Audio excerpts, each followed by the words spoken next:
estamos los sábados en la enseñanza de los chicos, ¿verdad? Punta de lanza, pero cuando los pastores me hacen la invitación, ¿verdad? Muy amablemente, me dicen, Joel, te toca el domingo contra los más jóvenes de la iglesia. ¿Es cierto eso? Los más jóvenes, sí, estoy en el lugar indicado, acá están los más jóvenes de la iglesia. Gloria a Dios, amén. Bueno, Esthercita oró, así que mi deber acá es mostrar a Cristo, su deber acá también es mostrar a Cristo, en obediencia, en humildad hacia la palabra, así que ambos mostremos a Cristo acá. El tema se llama, se trata de hacer discípulos. Ese es el tema que usted y yo vamos a ver hoy. Hoy le vengo a hablar no con el enfoque de si usted es discípulo, si usted ha tenido la salvación de Cristo, el señorío de Cristo en su vida, una obediencia para toda la vida con Cristo en esa relación. Hoy no te vengo a hablar de eso. Como iglesia hemos venido, ¿verdad?, hablando bastante de eso. Métase al discipulado, estudie la palabra, aprenda las disciplinas. Hoy le vengo a hablar si usted está siendo discípulo de Cristo. No era eso, ¿verdad? Era si usted está haciendo discípulos. Esa es la pregunta introductoria para hoy. ¿Está usted haciendo discípulos? Hace poco terminó el año 2024. ¿Cuántas personas llevó usted a Cristo? Vamos ya 19 días de enero. ¿Ha llevado usted personas a Cristo en estos 19 días? ¿No hemos llevado a nadie? Hermano, Dios tiene el poder de transformar lo que no tiene forma y de crear algo maravilloso de la nada. ¿Sí? Usted y yo lo vemos a lo largo de la Biblia, en nuestra vida. Dios llega y transforma lo que a los ojos del hombre parece insignificante, que no tiene importancia, que está lleno de defectos, de debilidades, pero Dios lo transforma. Y hoy yo le vengo a contar parte de eso. Yo soy testimonio vivo de eso. Cuando yo estaba recién nacido, está ahí en el vientre de mi madre, llegaban los doctores y le decían a mi mamá, oiga señora, su hijo no ha nacido, pero ya sabemos que su hijo le va a costar caminar. Oiga, su hijo no va a hablar, su hijo le va a costar mucho hablar. Llego y nazco, y cuando ya nazco, oiga, estuve en mi incubadora, me enyesaron, así, recién nacido, bebé de días. O sea, en mí, ¿qué podía pensar mi mamá? Dice mi mamá que cuando ella estaba ahí embarazada, decía, Dios, ¿para qué me lo vas a dar si mira cómo van a ser? ¿Para qué me vas a dar a Joel si mira cómo van a ser? Mi papá, ¿qué podía pensar? Bueno, futbolista, no creo porque no va a poder caminar, ¿verdad? Periodista o algo así, yo creo que tampoco porque le va a costar hablar. Educador, mucho menos. O sea, la cosa iba, en mí no había, pero nada de nada. Pero ¿qué pasó ahí? Viene la intervención de Dios, utiliza una persona llena del Espíritu Santo, usada por Dios con palabra, y se acerca a mi mamá y le dice, oiga, todas esas cosas que le han dicho los doctores y la gente a usted es pura mentira, porque el Señor dice que Él se va a glorificar en ti día, en este hijo día con día. Oiga, hermano, en mí no había nada, pero Dios tiene el poder de transformar de la nada. Y hoy usted me ve acá hablándole de Cristo. Y más bien a veces hablamos y hablamos y hablamos cuando dijeron que no podía, me iba a costar mucho hablar. Así que, piense usted, ¿cómo está comenzando usted este año? Tal vez usted, no sé, se quedó sin trabajo, de la nada, tal vez usted, ahorita en mí no hay nada bueno en mí ahorita. Oiga, hermano, lo hablaba don Frank, ¿verdad? La semana pasada, del peor fracaso, usted no sabe lo que Dios puede tener ahí, ese poder de transformación. Esto lo podemos ver desde Génesis 1, ¿sí? Cuando usted y yo leemos Génesis 1, la creación, usted y yo nos encontramos con que en 6 días llega Dios y crea todo el planeta Tierra, ¿verdad? Y en el séptimo día descansa para enseñarnos a nosotros a descansar, pero crea un lugar maravilloso, donde usted y yo tomamos fotos del atardecer.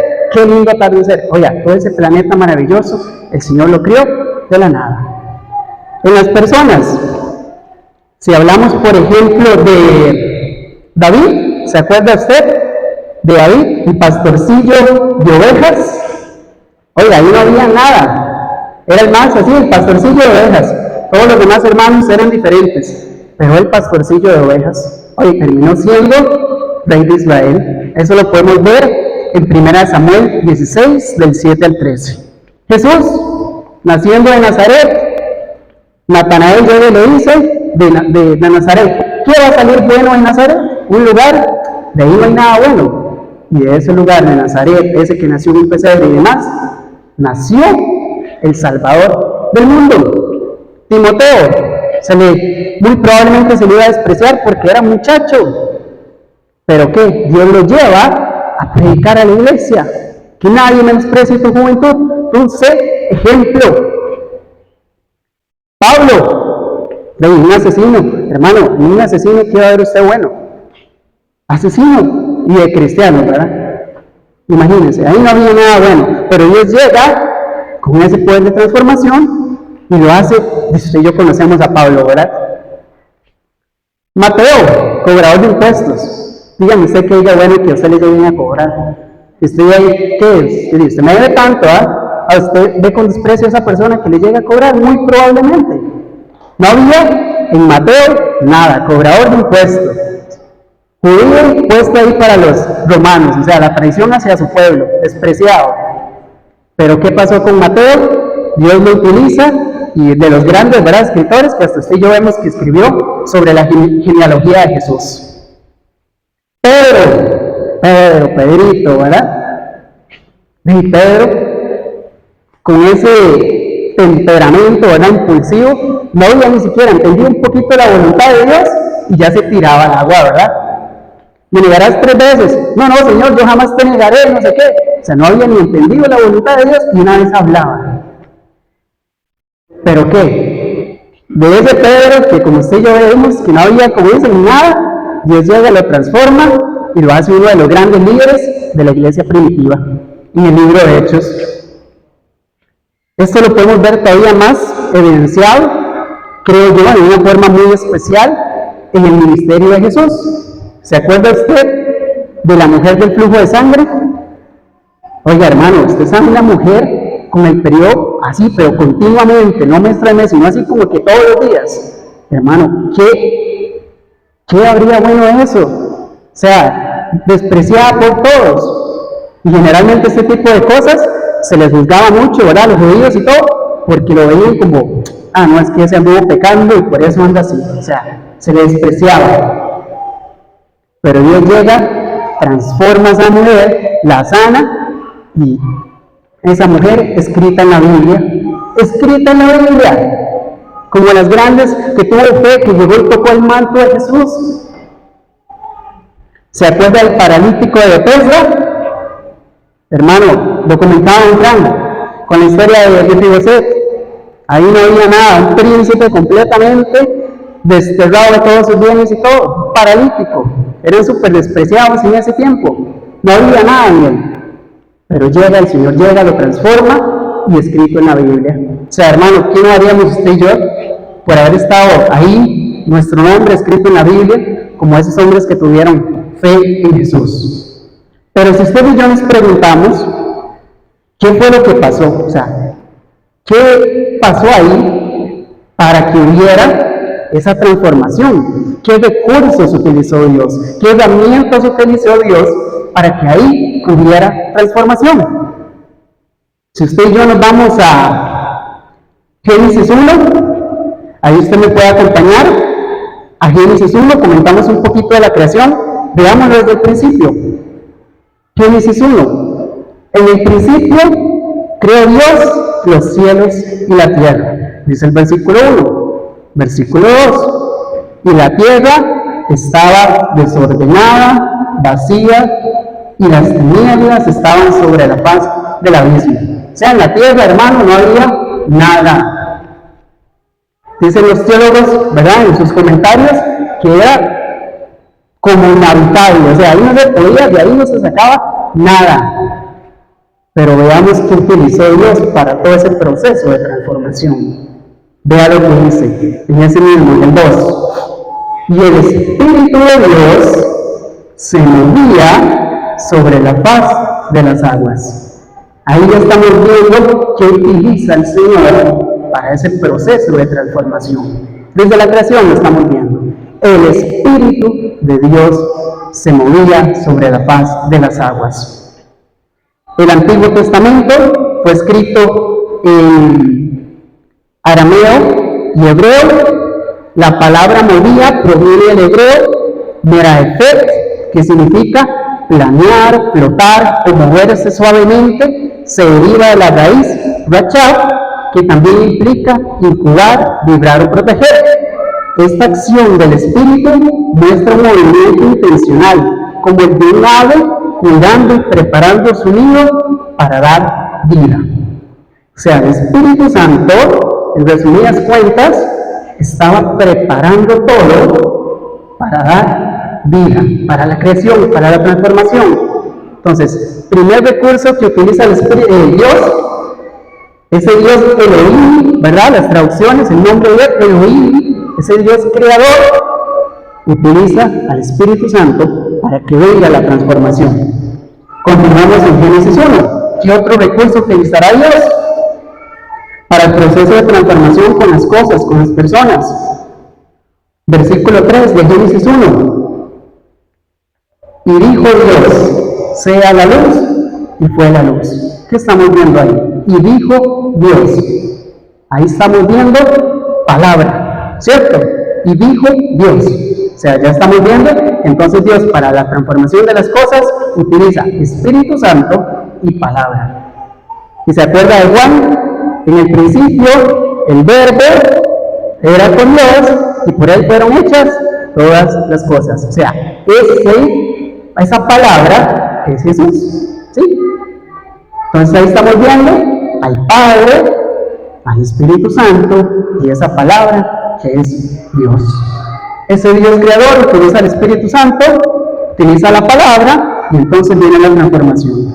Si usted y yo nos vamos a Génesis 6, Génesis 9, 11, 14, 20, entre otros, vamos a encontrarnos con la palabra Dios dijo o Dios diciendo. O sea, todo ese proceso de transformación hubo constantemente palabra y palabra y palabra de parte de Dios. ¿No se le hace similar a nosotros? El Espíritu Santo trabajando en nosotros, pero nosotros tenemos que estar escuchando palabra y palabra y palabra para ese proceso de transformación. Veamos en las personas cómo actúan esa labor tan hermosa del Espíritu Santo y palabra. Veamos en las personas. Mateo 4. ¿Se acuerda de la tentación de Jesús? Cuando fue tentado por el enemigo y Jesús, lleno del Espíritu Santo, fue llevado al desierto. Ahí estamos viendo la parte del Espíritu Santo y después cómo nos enseña Jesús. ¿Con qué venció Jesús ahí en ese momento a Satanás? Palabra. Entonces ahí vemos la intervención de Espíritu y palabra. Veámoslo en 2 de Pedro 1:21. Porque nunca la profecía fue traída por voluntad humana, sino que los santos hombres de Dios hablaron siendo inspirados por el Espíritu Santo. Yo cuando leía esto, me imaginaba ahí, ¿verdad?, los grandes escritores de la palabra de Dios con la hoja en blanco. Ahí el hombre seguro pensando y pensando, ¿qué escribo? ¿Qué hay? O sea, no había nada, la hoja en blanco. Pero ¿qué pasó ahí? Los hombres fueron inspirados por el Espíritu Santo. Si en ese momento donde no había nada, esa hoja en blanco, llega el Espíritu Santo, les inspira, y ellos quisieron entonces escribir palabra. Espíritu y palabra. Y crearon lo que usted y yo hoy tenemos, la santa palabra de Dios. Ejemplo hermoso en Lucas 1:35 y demás evangelios, el nacimiento de Jesús. ¿Se acuerda María, oiga, hermano, era virgen. De ahí no había, como dicen, pancita de embarazo, de nada. Era virgen. Pero ¿qué pasó ahí? Vino la intervención del Espíritu Santo, ¿sí? ¿Y qué más? Dios llega y llama a uno de sus mensajeros, los ángeles, a que le lleven palabra. María, tú serás, y los sueños de José. Espíritu Santo y palabra, se crea el Salvador del mundo de la nada, de una mujer virgen, de algo que parecía, oiga, ahí no había nada, pero el Espíritu Santo llegó y la palabra también, y entonces produjo algo nuevo. El tema de hoy es, se trata de hacer discípulos, así que entremos al tema de hacer discípulos. Juan 16, Jesús hablando acerca del Espíritu Santo. Juan 16, del 13 al 14. Pero cuando venga el Espíritu de verdad, Él os guiará a toda verdad, porque no hablará por su propia cuenta, sino que hablará todo lo que oyere y os hará saber las cosas que habrán de venir. Él me glorificará, porque tomará de lo mío y os lo hará saber. Lo cantábamos ahora. Espíritu Santo, revélame a Cristo. Una de las labores grandes del Espíritu Santo, ¿cuál es? Revelarnos a Cristo. Por eso dice, el Espíritu de verdad. ¿Sí? Entonces, en ese proceso de discipulado, tiene que estar el Espíritu Santo y la verdad. ¿Esa verdad quién es? Cristo. Yo soy el camino, la verdad y la vida. O sea, usted no puede discipular a una persona si no está el Espíritu Santo y la palabra de Dios, que esa palabra de Dios es Cristo. A mí siempre Dios, en ese caminar con Cristo, me ha mostrado esta frase tan hermosa. Jesús es todo lo que Dios quería para la humanidad. Jesús es toda la expresión que Dios tenía para la humanidad. En Jesús vemos todo lo que Dios quería. Jesús es ejemplo de todo. ¿Cuál es nuestra responsabilidad como discípulos? Mateo 28, del 19 al 20. Por tanto, o sea, hermano, no espere que le llegue, hay que ir. Por tanto, ir y hacer discípulos. Y si usted va a hacer un queque, yo creo que mágicamente no va a estar, ¿verdad? Se tiene que llegar y preparar y hacer, inclusive si usted lo va a comprar, y tiene que hacer la lista, cuánto le va a costar y que esto, que lo. Las cosas hay que hacerlas, hermano, no se le van a llegar solas, hay que hacerlas. Los discípulos se hacen, y antes de hacerlos, ¿cómo cree que están? Por tanto, ir y hacer discípulos a todas las naciones, bautizándolos en el nombre del Padre y del Hijo y del Espíritu Santo. De ahí Jesús nos está aclarando, muy importante, que para ser los discípulos, primero se necesita la intervención divina, ¿sí? Para que se creen las cosas, se necesita ese bautismo con el Espíritu Santo para que la persona tenga revelación. ¿No le ha pasado que usted llega y le comparte ahí conocimiento bíblico o algo a alguna persona y la persona como que no agarra, como que no entiende? Pues claro, necesita la intervención del Espíritu Santo. Si no, no hay cómo. Continuamos, dice el 20, enseñándoles que guarden todas las cosas que os he mandado, enseñándoles, tema de palabra. Y esta parte mi favorita, y aquí yo estoy con vosotros todos los días hasta el fin del mundo. O sea, en ese proceso de hacer discípulos, necesitamos al Espíritu Santo, necesitamos la palabra de Dios, y Dios nos hace esa promesa. Yo estaré con vosotros todos los días hasta el fin del mundo.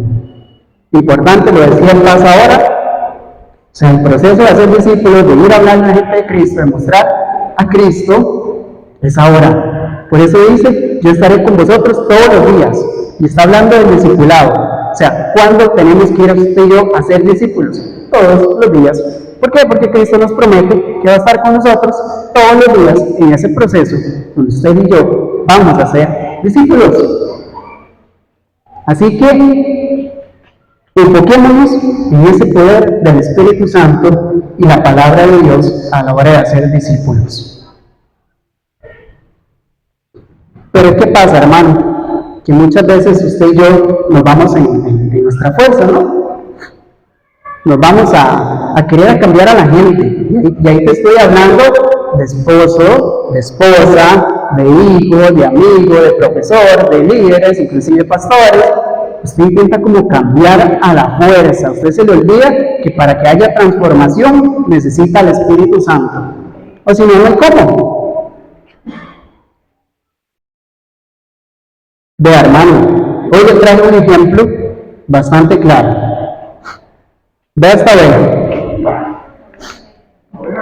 La oveja negra. ¿Ok? Vea, vamos a poner a la oveja negra por aquí.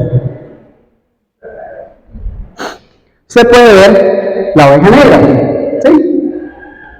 Hermano, ¿qué pasa si yo le dijera a usted que esa oveja negra era mi papá? Oiga, sí, yo siendo cristiano y siendo todo lo que usted quiere, hermano, yo veía a mi papá como la oveja negra. Yo veía, como estábamos hablando al principio, como me veían los doctores a mí. Ay, no, de ahí no hay nada, de ahí que va a haber. O sea, años que en alcoholismo, años que en vicios, años que en esto, años que en otro. Años, hermano, que estoy hablando de años. O sea, ya donde ya uno dice, no, hombre, ya ahí no hay cambio. Ya a mi mamá le ha hablado la palabra, yo también, mis hermanas y todo. Yo en él ya no veo nada. O sea, ya ahí no hay nada. Pero para la gloria del Señor, donde ya yo con él, no, como dicen, ya usted a la oveja negra, no, yo voy a discipular a los jóvenes, y voy a discipular a la gente, y esto y lo otro, pero con esa oveja negra no, a mí tráigame las ovejitas, las que están un poquito más fáciles, ¿verdad? Aquella no. Así que póngale el nombre usted a esa oveja negra. Yo no sé si esa oveja negra es tal vez el mismo caso, su papá, tal vez su mamá, tal vez su tío, tal vez su esposo, su esposa, ya tal vez usted no vea cambio ahí. Los hijos, es que yo a mi hijo ya le he dicho, yo no veo cambio. Entonces, para mí la oveja negra era mi papá, yo pensaba que no iba a haber cambio, que ya ahí no se sacaba nada bueno, pero cuando ya ni compartía con él, o sea, yo llegaba, y más cuando uno es cristiano, usted llega a la iglesia, y usted empieza a ver cómo tiene que ser un hombre de Dios. Yo decía, no, hombre, está peor la cosa. De ahí no se saca nada. Ay, que sea responsable con su familia, que muestre a Cristo, que ame a su esposa como Cristo ama a la iglesia. Ay, yo decía, todavía peor la cosa. Ahí no, es que ahí no se ve nada de eso.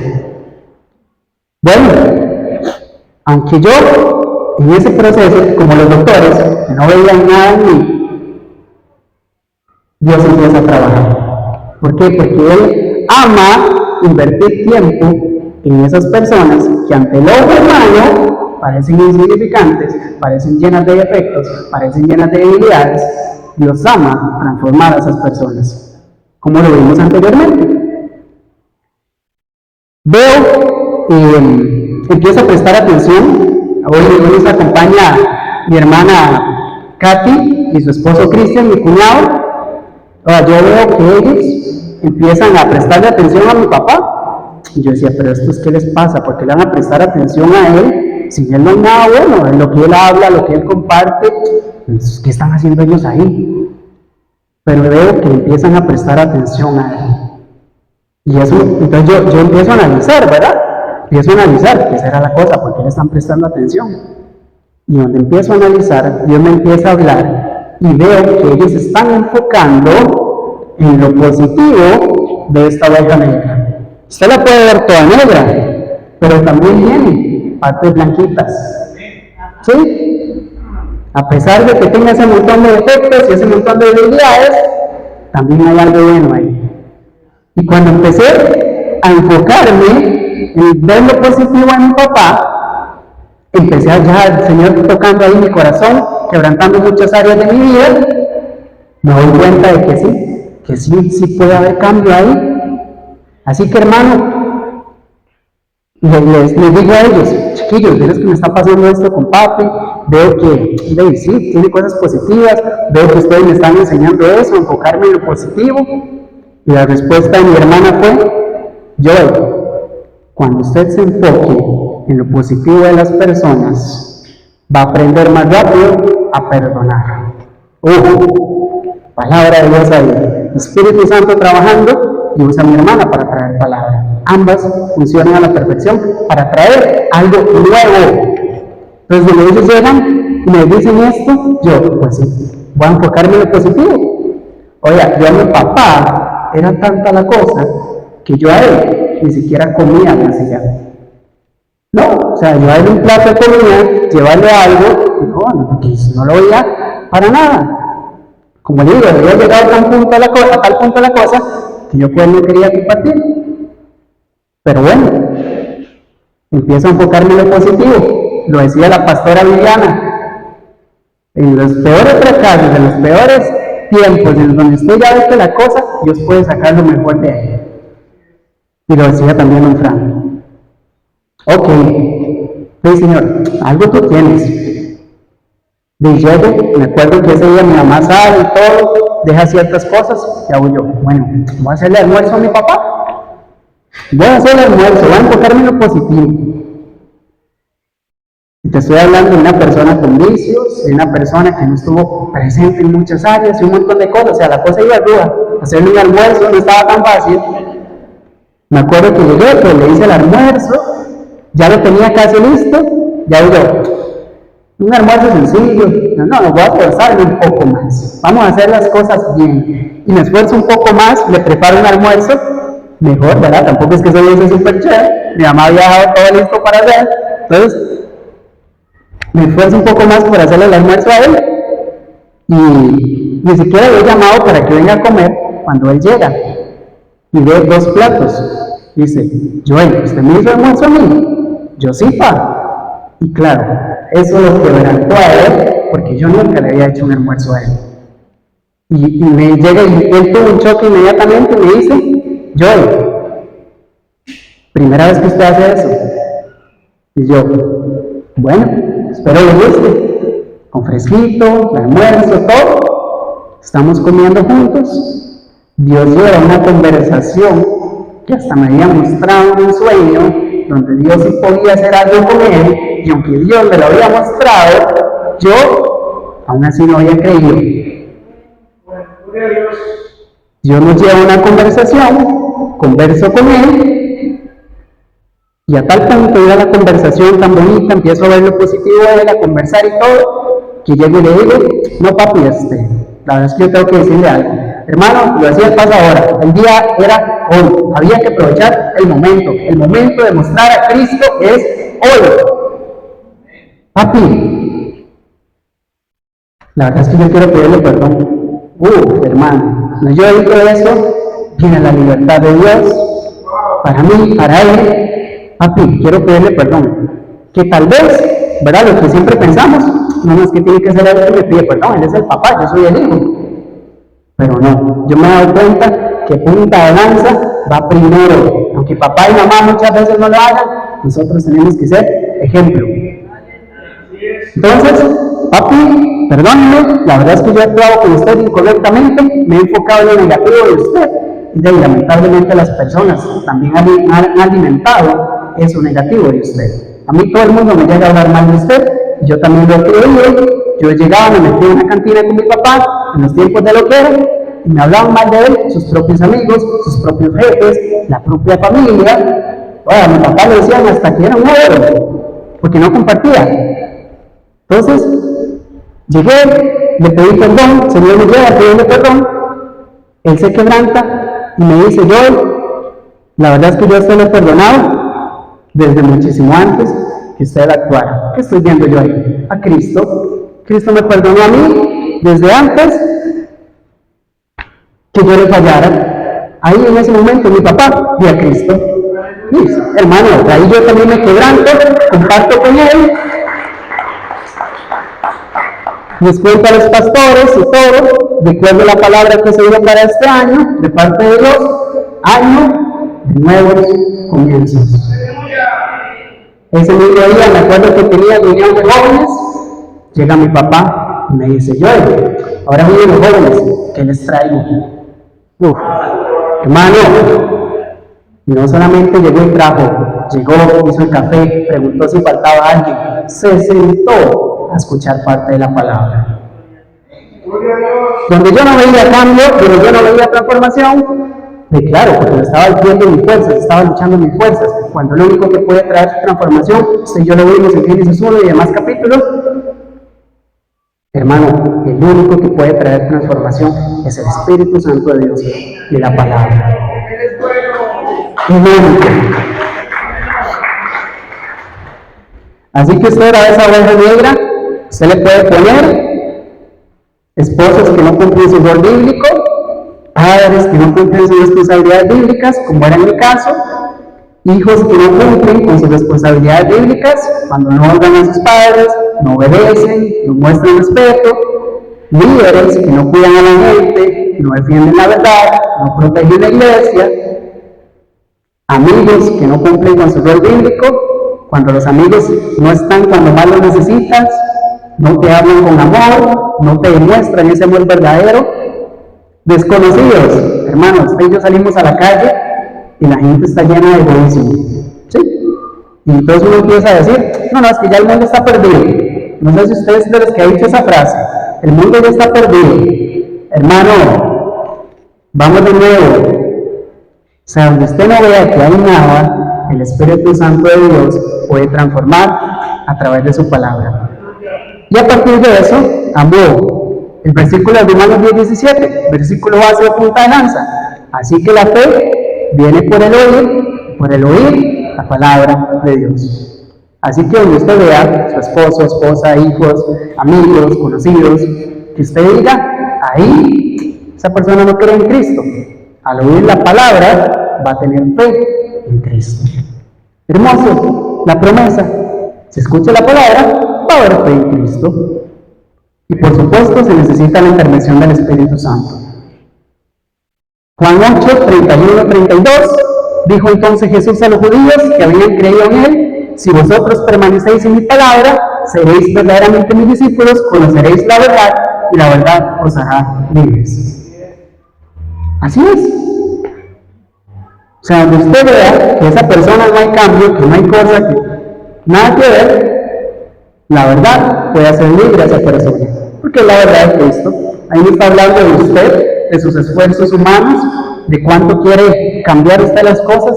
Ahí está hablando de la palabra de Dios, de mostrar a Cristo. Y eso es importante, hermano. No muestre solamente conocimiento, porque cuando uno es cristiano, piensa que sabe mucho y empieza a mostrar conocimiento, y usted debería ser así, yo tengo la razón.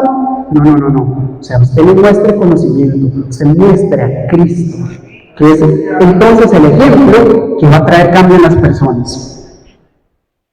Importante, hermano, tema de parejas. Yo les decía a los chiquillos jóvenes, no sé por qué, pero últimamente Dios me ha estado hablando mucho con tema de parejas, ¿sí? Tema de parejas. Si discipulamos a nuestra pareja, ayudamos a que los hijos no sigan los mismos errores. Vea, si usted tiene esposo, si usted tiene esposa, tiene que discipularla, hermano. Usted a ella y ella a usted.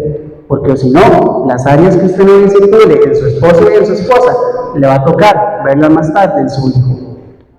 ¿Sí? Áreas que mi mamá no discipuló en mi papá, ¿quién las estaba haciendo después? Yo. Áreas que mi mamá, que mi papá no discipuló a mi mamá, ¿quién estaba haciendo actitudes y cosas? Mis hermanas. Entonces, áreas que usted no discipula en su esposo o en su esposa, le va a tocar verlas en sus hijos. Pero lo hablaba con mi mamá y mi mamá me decía, bueno, es que a veces uno como que se ciega, como que es el hijo, pero a veces los hijos muestran las cadenas. No hemos tocado un tema de hombres, los hijos muestran las cadenas de los padres. Por eso es importante discipular, para que esa cadena se vaya rompiendo en Cristo. Te voy a dar 3 consejos de aplicación personal sobre el tema de las transformaciones. Deja de creer las mentiras del enemigo. Deja de creer las mentiras del enemigo. Esa persona que usted no ve cambios, que no ve actitudes buenas, donde el enemigo te pone, vea a su papá, otra vez llegó tomado, vea esto, vea lo otro. Vea a su abuelita, bueno, su abuelita ya no sale de los rezos en Navidad. No, vea a su abuelita no es de la religión. Se le menciona a Cristo y ella es para un lado y para el otro la virgencita. Hermano, aunque usted vea ese montón de cosas, deje de creer las mentiras del enemigo, porque donde usted no está viendo nada, Dios tiene el poder de transformar. Y le estoy hablando de temas como esto, de religión, tema de hijos, donde usted vea que su hijo, más usted intenta como hablar y todo, y más se droga, más toma, más se hace rebelde, menos quiere ir a la iglesia, donde usted ve que no hay nada, donde usted está viendo esa oveja negra, enfóquese en lo positivo, y usted enfocándose en lo positivo, va a poder entonces entender que también es una oveja, ¿sí? Que no parece otra cosa, sino que sí es una oveja, que es la oveja negra, sí, puede ser, pero también es oveja, y Cristo la limpia, mediante su palabra. Así que deje de creer las mentiras del enemigo.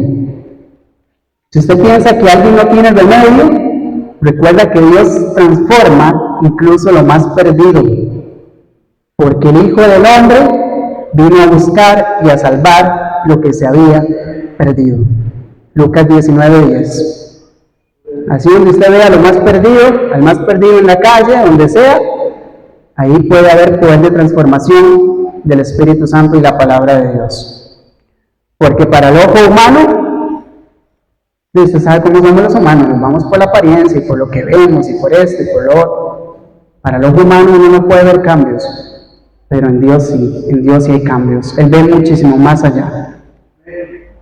Consejo número 2, ten en cuenta que el Espíritu Santo es el único que puede cambiar mediante su palabra. Su palabra tiene poder. Estudia la palabra con esas personas difíciles que llamamos entre comillas, porque al final solo son personas que necesitan palabra e intervención del Espíritu Santo. O sea, usted y yo llamamos, es que esa persona es muy difícil, esa persona, ¿cómo cuesta? No, hermano, debe estar llamando, debe estar confesando esas cosas con su boca. Esa persona, que entre comillas usted ve difícil, lo que necesita es intervención del Espíritu Santo y palabra, punto. No necesita nada más. Intervención del Espíritu, palabra, y pueden haber toda la transformación. Lo vimos en Génesis 1, que hubo Espíritu, palabra, y se creó el planeta Tierra más hermoso, de la nada. Así que no será posible que una persona, ¿verdad?, se transforme. Los endemoniados, pues imagínense, un endemoniado, de ahí usted, como dicen, no ve nada bueno. Con una sola palabra del Señor Jesús, salían fuera. Intervención del Espíritu. Una sola palabra. ¿Se acuerdan de la historia? Señor, una sola palabra tuya. ¿Sí? ¿Se acordó de la historia? Así que usted solamente lleve esos nombres de las personas delante de Dios y comparta palabra con ellas. Conocerán la verdad y la verdad los hará libres. Toda la Escritura es inspirada por Dios y útil para enseñar, para redarguir, para corregir y para instruir en justicia. Las confesiones que usted muchas veces hace, usted y yo hacemos, no, es que esa persona no se le puede enseñar, esa persona solo piensa lo de ella y no se le puede enseñar. La Escritura se puede enseñar, redarguir, corregir. No, es que esa persona no se puede corregir. No, ahí ya no, eso no se corrige, eso uno le ha dicho tanto, ya como dicen, esa varilla está torcida, ya ahí ya no se puede agarrar y enderezar otra vez. No, sí se puede corregir. La palabra sí la puede corregir. Instruir, bueno, es que yo no puedo instruir a esa persona, me cuesta mucho, es que qué difícil, ¿eh? La palabra sí la puede instruir, y en justicia. Consejo número 3, sé un ejemplo. Sé ejemplo. No intentes impartir tanto conocimiento, no intentes impartir tus propias fuerzas, no intentes ser odioso con las personas. No, es que yo me voy para la iglesia, Dios. No, es que como usted no entiende las verdades bíblicas, ¿verdad? No, o sea, hermano, no mostremos así. Hay que mostrar a Cristo. Hay que mostrar a Cristo. Es que como usted no entiende que yo sirvo en la iglesia, como usted no entiende que yo tengo que estar temprano y yo sí agrado a Dios.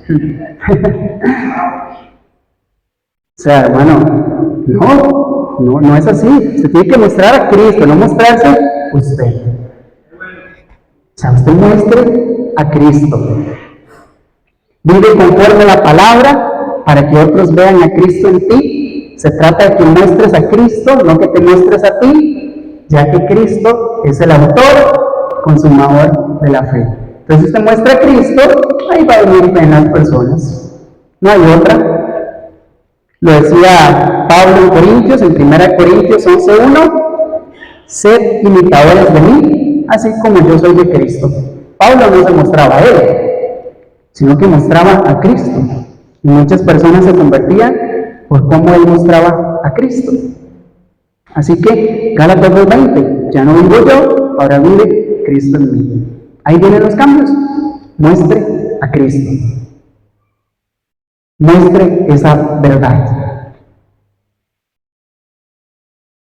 Yo le decía a los jóvenes, es un proceso que hemos vivido, no solamente con los jóvenes de acá, lo he visto en jóvenes de afuera, de la calle, de todo. Los jóvenes de hoy en día son muy orgullosos, ¿sí? Los jóvenes de hoy en día, les ha tocado muchas veces salir adelante, entre comillas, lo que llaman unos solos. Entonces se vuelven muy, es que yo salí adelante porque mi papá y mi mamá no estudiaron, pero yo estudié y yo salí adelante y yo pude y yo esto y yo lo otro, ¿verdad? Y yo soy muy bueno jugando bola y yo hablo lo más bonito y yo comparto esto. Oye, hermano, se ve una altivez y un orgullo hoy en día en los jóvenes y se muestran ellos. Entonces, claro, cuando llegan a la iglesia y la iglesia empieza a notar lo bueno que hay en ellos, no sé, pongamos el ejemplo, Carlitos, qué lindo canta usted. ¿De qué va a pasar con Carlitos? Va a pensar que eres el que canta lindo. Pero al final, aquí, ¿quién es el que permite esa transformación, eso lindo? Es Cristo. Entonces, hermano, y lo digo como experiencia, a mí muchas personas se me han acercado, Joelito, qué lindo que hace esto, qué bonito que hace esto, qué lindo que hace lo otro, tanto afuera como en la iglesia. ¿De qué pasa con uno, hermano? Va a llegar un momento donde usted va a pensar que es usted. Así que si a usted le han dicho, qué bueno que es usted manejando, qué bueno que es usted cantando, qué bueno que es usted danzándole al Señor, qué bueno que usted tiene facilidad de palabra, va a llegar un momento donde usted piense que es usted. Y ahí vamos mal, porque ya la motivación incorrecta, lo estoy volviendo en célula de hombres, motivaciones incorrectas. La motivación debe de ser Cristo. Entonces, cuando usted vea algo bueno en mí, no se me acerque y no me diga, Diosito, qué bien que lo haces. No, hermano. Si usted ve algo bueno en mí, es por Cristo. Entonces usted se me tiene que acercar a mí y a las demás personas, hermano, veo a Cristo en ti. Entonces ahí la persona le queda claro que está viendo a Cristo. Así que cuando usted vea a un joven muy bueno jugando bola, no diga, carajillo, usted sí que es bueno. No, hermano. Cristo te ha dado talentos, Cristo es siempre exaltar a Cristo. ¿Sí? Exaltemos a Cristo, démosle la gloria a Él. Una coreografía que estamos montando con los jóvenes habla de eso. Si usted me ve feliz, es por Cristo. Si usted me ve exaltando, es por Cristo. O sea, eliminemos ese orgullo, esa altivez que hay en los jóvenes hoy en día, de que se creen ellos. Los dones y talentos que esos jóvenes tienen es Cristo. Vamos cerrando. Dios no solamente permite tu transformación, sino que también te permite ser instrumento de transformación en la vida de otros. Qué hermoso, hermano. Qué hermoso es cuando usted discipula y usted está viendo la transformación en esa persona. Es hermoso, porque usted está viendo todo el proceso. A través de los ejemplos bíblicos podemos ver cómo lo que parecía inútil, débil, perdido en los ojos humanos fue transformado por el poder de Dios. No importa cuán difíciles, entre comillas, porque al final no son difíciles, solo son personas que necesitan espíritu y palabra, que usted vaya y sea discípulo de Cristo y comparta, no importa cuán difíciles o perdidas puedan parecer las personas a nuestro alrededor. Si permitimos que el Espíritu Santo trabaje a través de nosotros y les enseñamos la palabra de Dios, veremos que las vidas pueden ser cambiadas, restauradas y utilizadas por Él para cumplir sus propósitos. Hacer discípulos no es solo un mandato, sino una oportunidad para ser testigos del poder transformador de Dios y sentir a Dios cerquita de nosotros. Yo le decía a ustedes, esa es mi parte favorita. Cuando yo voy y hago discípulos y demás cosas, ¿qué estoy viendo ahí? A Dios cerca mío. ¿Se acuerda el versículo? Y aquí yo estaré con vosotros todos los días hasta el fin del mundo. En ese proceso de hacer discípulos, hermano, déjeme decirle que usted va a ver a Dios cerca suyo. Lo contaban los chiquillos ahora, ellos estaban haciendo devocionales, yo ahorita estoy estudiando, no estoy trabajando. Quería comprarles algo porque ellos están haciendo devocionales, una manera, ¿verdad?, de ver el esfuerzo que están haciendo, la parte de Cristo. Y no tenía plata. Y yo, Señor, ¿qué hago para premiar a estos chiquillos que están haciendo los devocionales para ti? Ese día se me acerca una persona y me dice, Joel, quiero ofrendar para la célula de jóvenes. Los hermanos, imagínense, ahí estaba viendo yo, ¿se acuerda la promesa? Usted siga siendo discípulos y yo aquí estaré con usted todos los días hasta el fin del mundo. Todas las cosas son hechas nuevas en mi hermano. ¿Qué le parece si usted se pone de pie?